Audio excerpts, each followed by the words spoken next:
जय माँ गायत्री, जय सनातन धर्म। गायत्री मंत्र साधना से सिद्धि के रहस्य और ज्ञान विज्ञान की श्रृंखला में पिछले एपिसोड में आपको बताया गया था पहले भाग में कि जिंदगी के इम्तिहान में ज्यादा पूजा पाठ करने वाले फेल क्यों हो जाते हैं। उसी की अगली कड़ी, क्योंकि जब तक आप उसके सिद्धांत को, फिलॉसफी को, दर्शन को नहीं समझेंगे तब तक साधना में, किसी भी साधना में सफलता प्राप्त नहीं होती है। तो पिछले एपिसोड में आपने पढ़ा था जिंदगी के इम्तिहान में ज्यादातर पूजा पाठ करने वाले फेल क्यों हो जाते हैं। तो फिर प्रथम श्रेणी में पास होने के लिए सनातनी हिंदू क्या करें, देवता कहां मिलेंगे, उनकी कृपा आशीर्वाद कैसे प्राप्त होगी।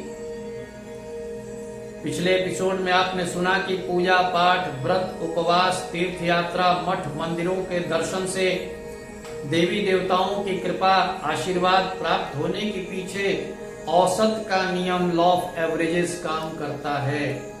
अर्थात हजारों लोगों में 150 लोगों का संयोगवश मनोकामना पूर्ति हो जाए तो ऐसा समझ लेते हैं कि उपरोक्त कारणों से ही कृपा आशीर्वाद मिल गया। मनुष्य के मन की इसी कमजोरी का फायदा निर्मल बाबा, आशाराम, राम रहीम, राधे माँ, दाती महाराज जैसे लोग, अनेक मठ मंदिरों के संत महंत, पुरोहित वर्ग आदि धर्म के धंधेबाज उठाते रहते हैं और आम हिंदू जन कृपा आशीर्वाद के चक्कर में व्रत, उपवास, कथा, कीर्तन, दर्शन, पूजन में उलझे रहकर यूं ही जीवन व्यर्थ नष्ट कर लेता है। वस्तुतः सचमुच की कृपा आशीर्वाद प्रदान करने वाली देव शक्तियां तो हमारे ही अंदर विराजमान है। एक रोचक कथा, आध्यात्मिक रहस्य।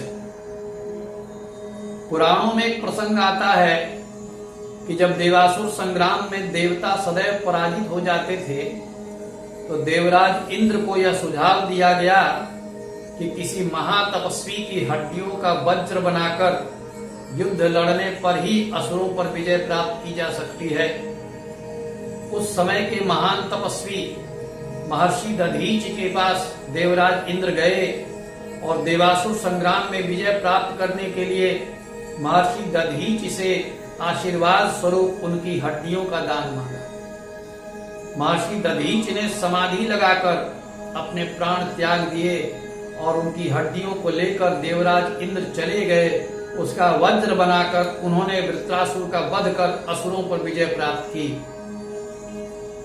जिस समय देवराज इंद्र ने आकर महर्षि दधीच से उनकी हड्डियों का दान मांगा था, उस समय महर्षि दधीच के पुत्र तीर्थ यात्रा पर गए हुए थे।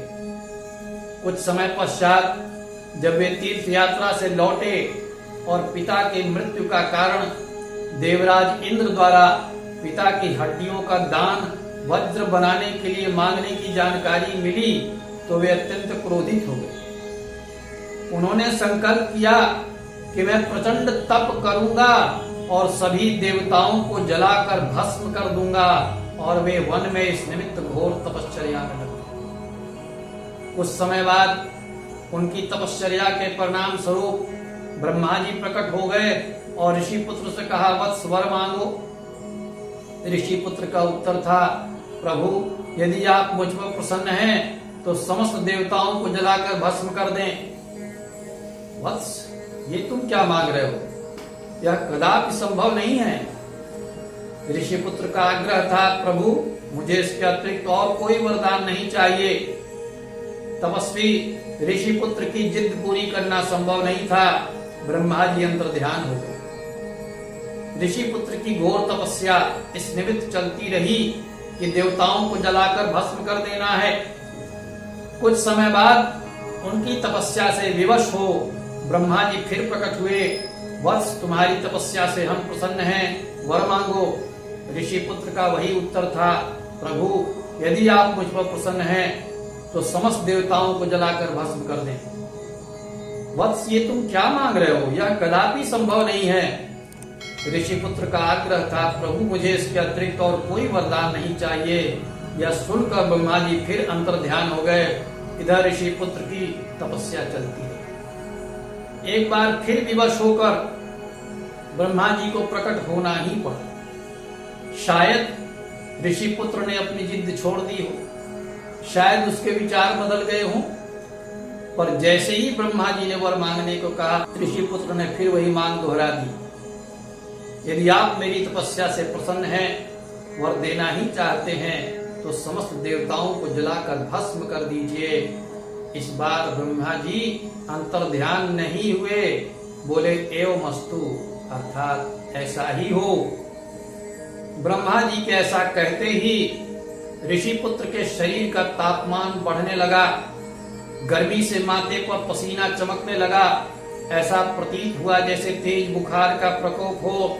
ऋषि पुत्र शरीर में बढ़ती हुई तेज गर्मी से छटपटाने लगे।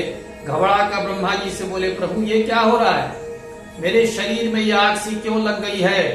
ब्रह्मा जी ने कहा कि वत्स, तुम्ही ने तो देवताओं को भस्म करने का वरदान मांगा था।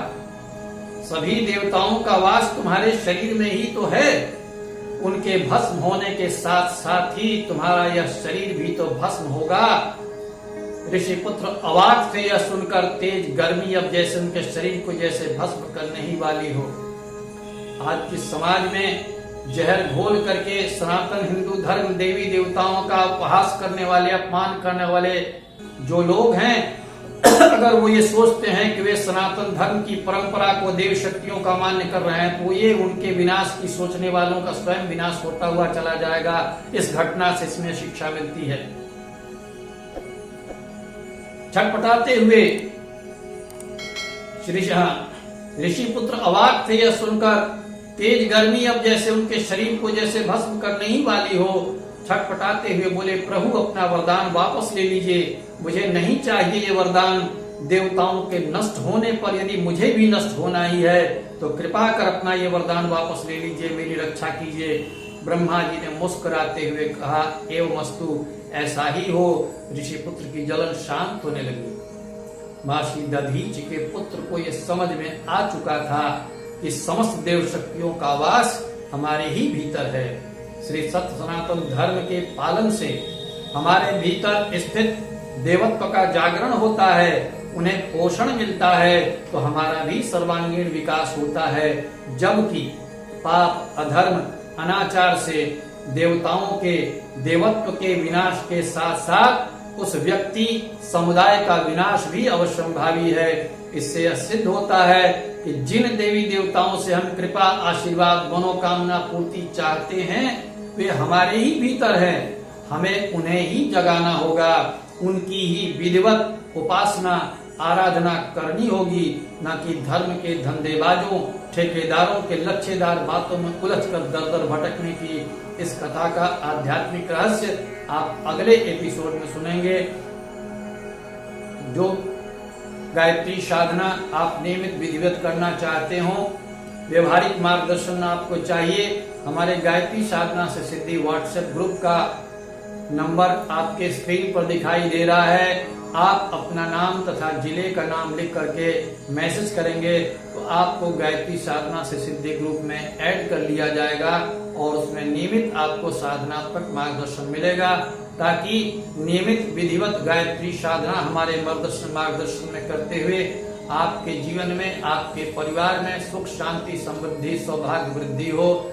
जय मां गायत्री, जय सनातन धर्म।